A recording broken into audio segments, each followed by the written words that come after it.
This LED kit from F150 LEDs is a great way to add some customization and ambient lighting to your vehicle very easily. It installs under an hour and it's not too expensive. Let's check it out. So let's take a look at what you get when you order the F150 LEDs Ambient Light Kit. Obviously you get the materials, and then they include these instructions, which are just like a laser printer on regular paper, and honestly they're really not very good. But then in here, this is the good stuff, obviously. So the first thing we get is a bunch of zip ties. And here are the actual lights themselves.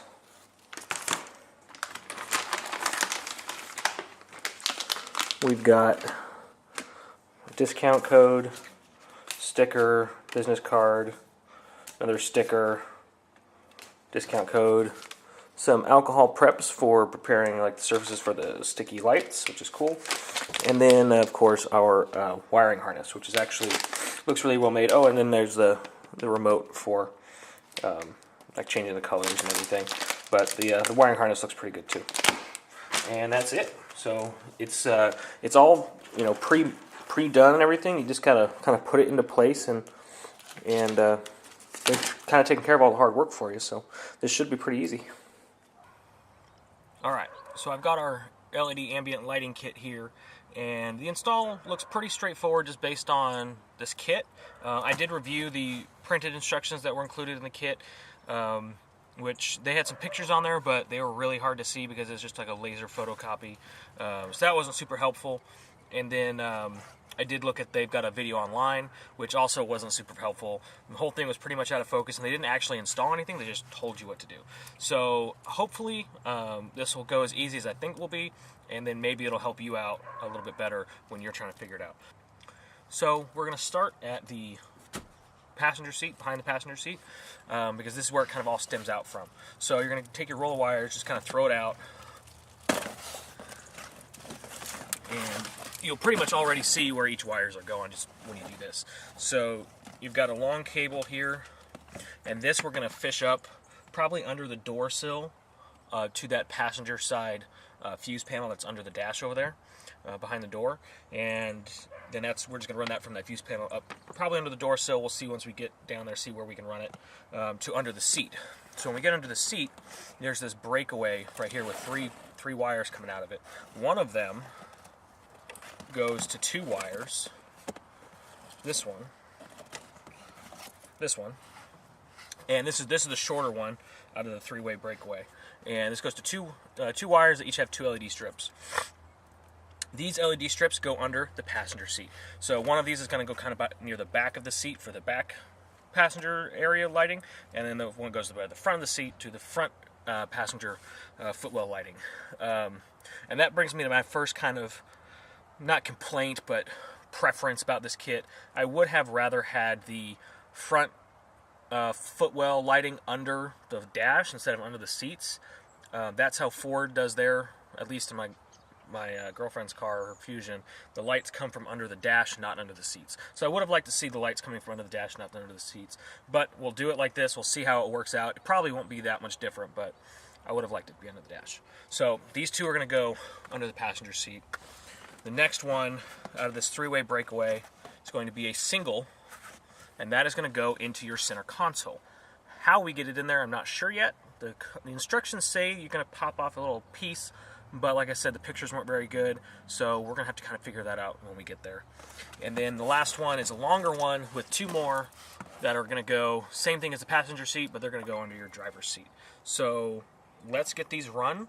I'm going to start the fuse box, so I make sure I've give myself enough room, and then we'll just get this thing installed. It shouldn't be too difficult. So the first thing we're going to do is I'm going to tap into the power with this fuse tap that they've provided. Now I'm doing that just so that I make sure I've got enough cable run and that I don't short myself when I come back here to do this. Make sure that you don't have power while you're doing this, so just pop the little fuse out. That way you don't cause a short or anything. Probably won't, but just on the safe side. So we're going to go to the fuse panel. It's located underneath the dash, underneath this glove box here on the passenger side. And it's really easy to get to. And so the instructions say to use fuse number 23. And so I've opened up my, my owner's guide here, and on page 308 is the diagram, if that helps you. And 23 is listed as the PDRG switch, which I don't know what that is. The inverter, driver's side window, moonroof, and vista roof. So all I'm using off of it is whatever the PDRG switch is, the inverter, and the driver's side window. I don't have a moonroof or a vista roof. So that's a 10 amp fuse, number 23. It says that's what you should use. I'm guessing that's an accessory power, not all-time power, just because since it's using the power on the driver's side window.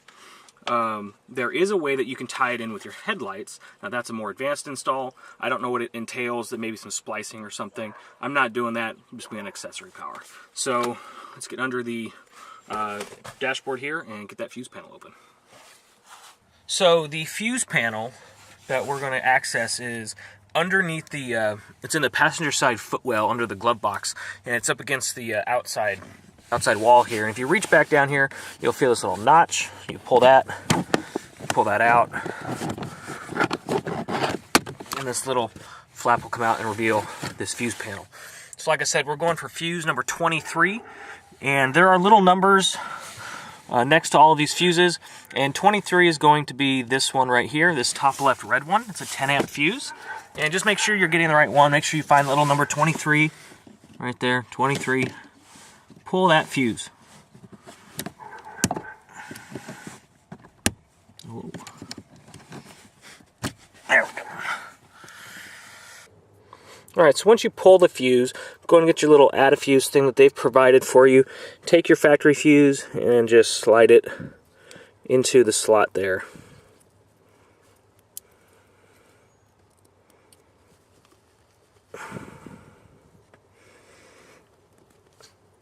There you go. Alright, now take your add-a-fuse and place it in the 23 spot.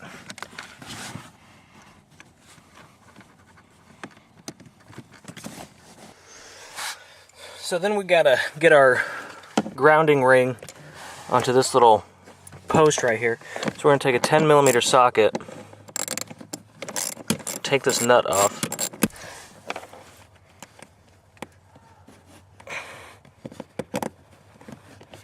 Okay.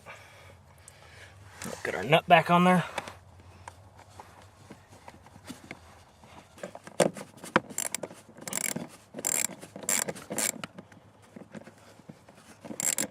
Alright, so we've pre-run our wire that goes back to the fuse panel here. Now I haven't plugged it in yet because I don't want to give it power yet. I'm going to wait till the end. But I'm going to put it kind of in the general area, and then I'm going to run it under this door sill here. So this is really easy, you just pop it off.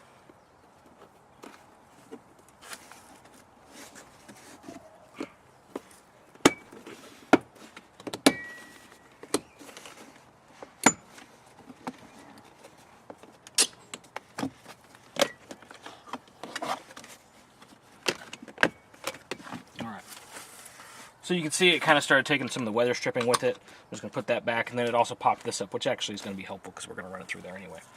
So I'm going to kind of pull this out, and I'm going to kind of figure out where I want to run it from and to. What I think I'll do, actually, what I think I'm going to do is there's a hole in the carpet underneath the seat where some of the existing wiring comes through. I'm going to run it through there.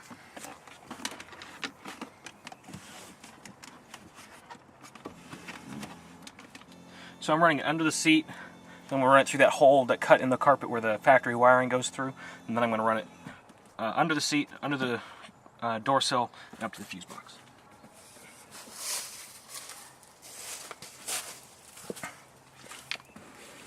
Alright, so here you can see my wire. I'm just going to give it a little bit of slack, and then I can run it through here and up to the fuse box.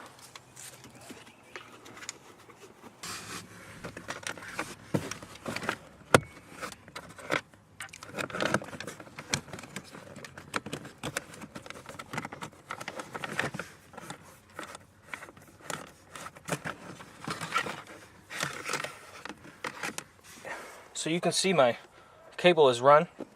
The other end of it, the power source is over there. I'm going to leave the fuse panel off for now just so I can plug it in and then hide it away later. But I've run the cable. I've secured it with a few zip ties so it doesn't move too much or rub on anything. I'm going to reinstall my sill plate now that I have I put the weather strip back in place where it belongs. And I've also put back these two end trim pieces there.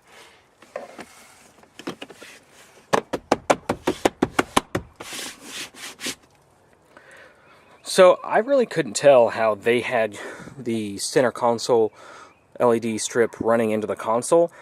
It kind of looked like they just had exposed wire on the outside of the console then going through like where the lid closes. Now I really don't like that. I don't want exposed wires. So this is how I'm going to do it.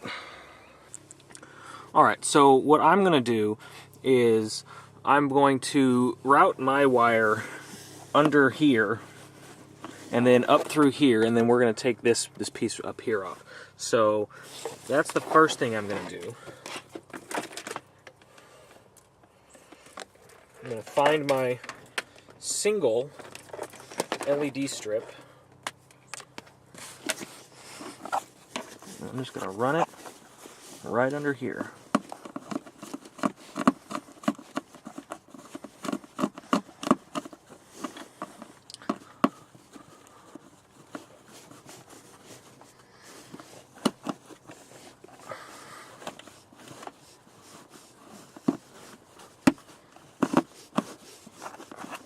Alright, that was pretty easy. Alright, sorry about the lighting. It's gotten quite a bit darker since I started this project. But the next thing I'm going to do is I'm going to pop this off, which is pretty simple.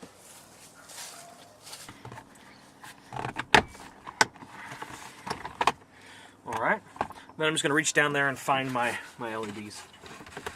We're going to go back to the front seat for this.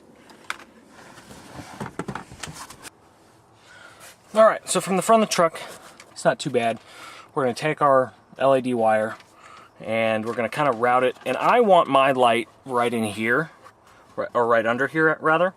So what we're going to do is we're going to take this little piece right here and we're going to pop it forward on both sides and slide it forward. You don't have to take it out. It likes to sit right here.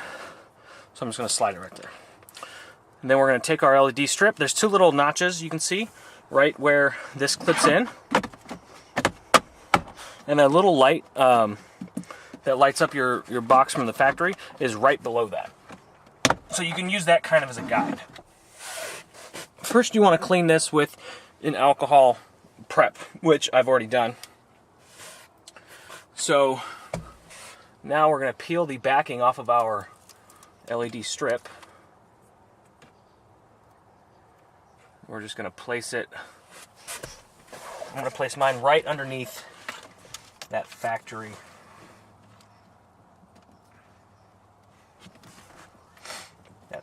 light.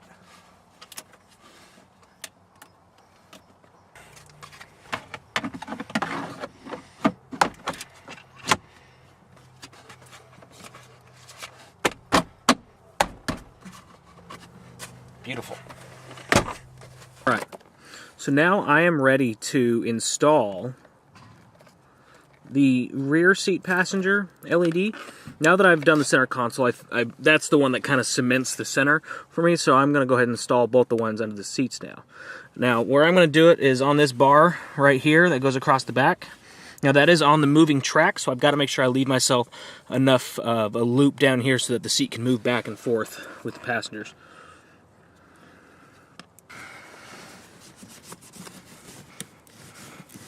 Alright, so then I'm going to make sure that I've got my one for the front seat routed down here as well. That popped off. So this fell off, as you can see, because I don't have the wire secured yet and it's kind of pulling on it. So I'm going to grab a couple zip ties and make sure that's nice and secure.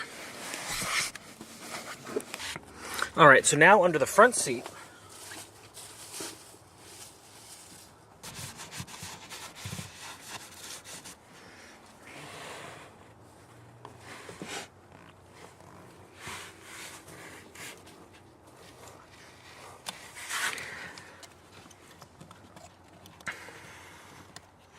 ooh, doesn't want to stick that at all.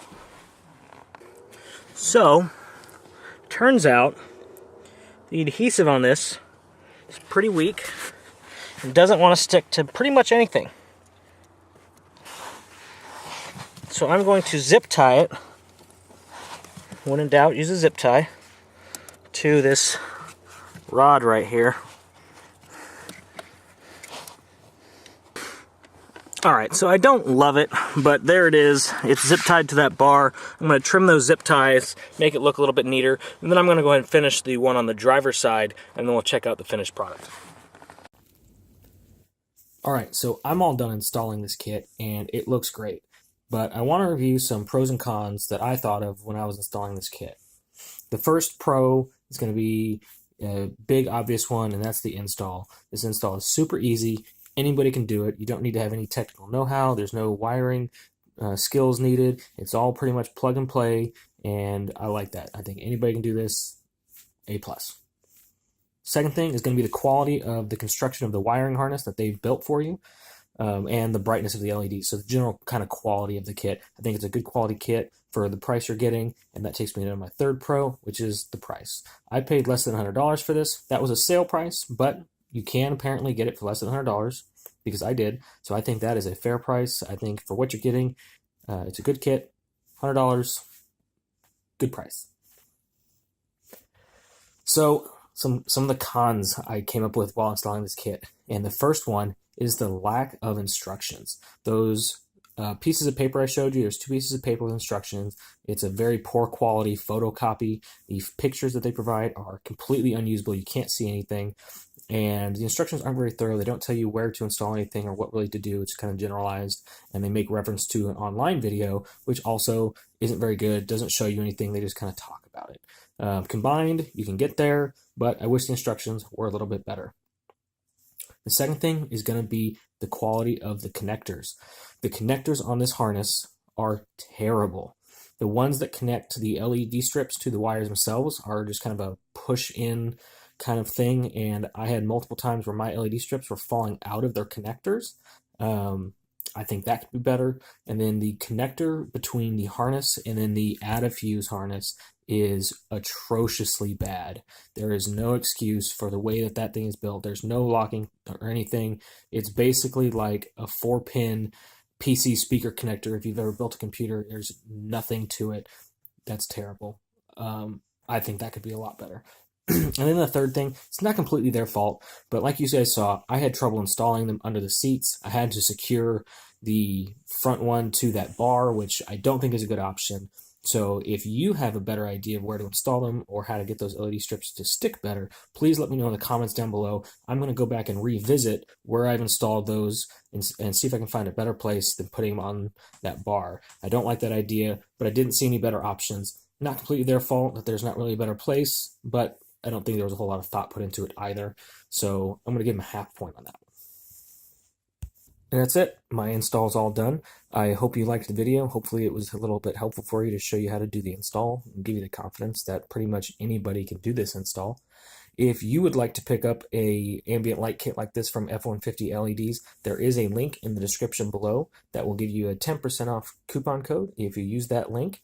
While I'm talking about it, I'd like to mention that this is not a sponsored video. I did buy this kit on my own from F150 LEDs, but if you do use that 10% discount link in the description, it does help me out a little bit. So if you're going to pick one up, use that link, and thanks for watching.